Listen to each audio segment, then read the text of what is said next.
শিরোনাম মধ্যরাতে মার্কডিবি ব্লক হাসপাতালে আগুন, অল্পের জন্য বড় দুর্ঘটনা এড়াল। বিএমওএইচের বিরুদ্ধে গাফিলতির অভিযোগে ক্ষোভে ফেটে পড়লেন এলাকাবাসী। সাংবাদিকদের বাধা ও অসহযোগিতার অভিযোগে হাসপাতাল চত্বরে চাঞ্চল্য। পূর্ব বর্ধমান সোমবার গভীর রাতে পূর্ব বর্ধমান জেলার মার্কডিবি ব্লক প্রাথমিক হাসপাতালে হঠাৎ আগুন লাগার ঘটনায় ব্যাপক চাঞ্চল্যের সৃষ্টি হয়। হাসপাতালের একটি অংশ থেকে ধোঁয়া ও আগুনের শিখা বের হতে দেখে স্থানীয় বাসিন্দারা দ্রুত উদ্ধার ও আগুন নেভানোর কাজে ঝাঁপিয়ে পড়েন। খবর পেয়ে মার্কডিবি থানার ওসি রাজেশ মাহাতো পুলিশ বাহিনী নিয়ে ঘটনাস্থলে পৌঁছান। পুলিশ ও স্থানীয়দের যৌথ প্রচেষ্টায় অল্প সময়ের মধ্যেই আগুন নিয়ন্ত্রণে আসে, ফলে বড় ধরনের দুর্ঘটনা এড়ানো সম্ভব। আগুন লাগার সঠিক কারণ এখনো জানা যায়নি। ঘটনার প্রকৃত কারণ জানতে পুলিশ তদন্ত শুরু করেছে।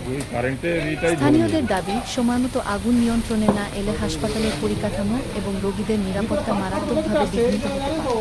ঘটনার পর হাসপাতাল কর্তৃপক্ষের বিরুদ্ধে ক্ষোভ উগরে দেন এলাকাবাসী। তাদের অভিযোগ, হাসপাতালের বিএমওএইচ নিয়মিতভাবে দায়িত্বে উপস্থিত থাকেন না এবং দীর্ঘদিন ধরেই প্রশাসনিক গাফিলতি চলছে। পাশাপাশি হাসপাতাল পরিচালনার দায়িত্বে থাকা এক আধিকারিকের বিরুদ্ধে সাধারণ মানুষ ও সহযোগিতায় এগিয়ে আসা ব্যক্তিদের সঙ্গে দুর্ব্যবহার এবং অসৌজন্যমূলক আচরণের অভিযোগও তোলা হয়েছে। এছাড়াও আগুনের খবর সংগ্রহ করতে ঘটনাস্থলে পৌঁছানো সাংবাদিকদের সংবাদ সংগ্রহে বাধা দেওয়া হয়েছে বলেও অভিযোগ উঠেছে। প্রত্যক্ষদর্শীদের দাবি, সাংবাদিকদের সঙ্গে অসহযোগিতামূলক আচরণ করা হয়েছে এবং আগুন নেভাতে এগিয়ে আসা স্থানীয়দের সঙ্গেও দুর্ব্যবহার করা হয়। এই ঘটনাকে ঘিরে হাসপাতাল চত্বরে উত্তেজনাপূর্ণ পরিস্থিতির সৃষ্টি হয়। স্থানীয়দের দাবি, হাসপাতালের অগ্নিনিরাপত্তা ব্যবস্থা, প্রশাসনিক ভূমিকা এবং দায়িত্বপ্রাপ্ত কর্মীদের আচরণ নিয়ে নিরপেক্ষ প্রয়োজনীয় ব্যবস্থা নেওয়া হবে। একই সঙ্গে ভবিষ্যতে এ ধরনের ঘটনা এড়াতে হাসপাতালের অগ্নিনিরাপত্তা ব্যবস্থা আরও শক্তিশালী করার দাবিও জানানো হয়েছে। আগুন লাগার প্রকৃত কারণ, হাসপাতালের নিরাপত্তা ব্যবস্থা এবং সাংবাদিকদের বাধা দেওয়ার অভিযোগ, সব বিষয়ে তদন্তের দাবি ক্রমশ জোরালো। বাড়ি গেছি, তৎক্ষণাৎ আমি জানতে পারি যে 10:30টার মধ্যে আগুনটা লেগেছে, 10:50 সামথিংয়ের মধ্যে। তো তৎক্ষণাৎ আমাকে প্রশাসনিক দিক থেকে ফোন করে যে ভাই কোথায় আছো, তাড়াতাড়ি এসো। আমি তৎক্ষণাৎ চলে এসেছি, পুরো টিম চলে এসছে, আমার নেতৃত্ব যারা আছে লোহাই, আকিনা, গোপালপুর, আলমপুর, মাধবডি সব থেকে চলে এসছে। রাজুদা এসছে, হিরুদা এসছে, মহরদা এসছে, রাজুদা এসছে, নানা রকম আমার যে কার্যকর্তা আছে টোটাল চলে এসছে।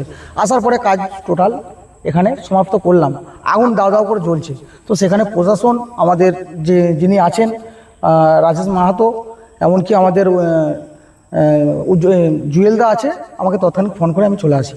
তো এসে দেখলাম যে খবর নিলাম যে বিএমএইচ নেই। কেন নেই না, উনি কোথাও গেছে। এটা নিত্যদিন হয়, এটা আমি খবর নিয়েছি। নিত্যদিন উনি সবসময় ডিউটিতে থাকেন না, এটা আমি সবাইকেই মোটামুটি বলেছি, আমার নেতৃত্বকে। আমি চাই যে এর ব্যবস্থা খুব তাড়াতাড়ি নেওয়া হোক। একটু অন্য কোথাও চেম্বার করেন বা বসেন? হ্যাঁ, এটা আমার ব্যক্তিগতভাবে জানা নেই। তো আমি চাইছি যে তদন্ত করলে নিশ্চয়ই সঠিকটা জানা যাবে, এইটুকুই, আর বেশি কিছু না।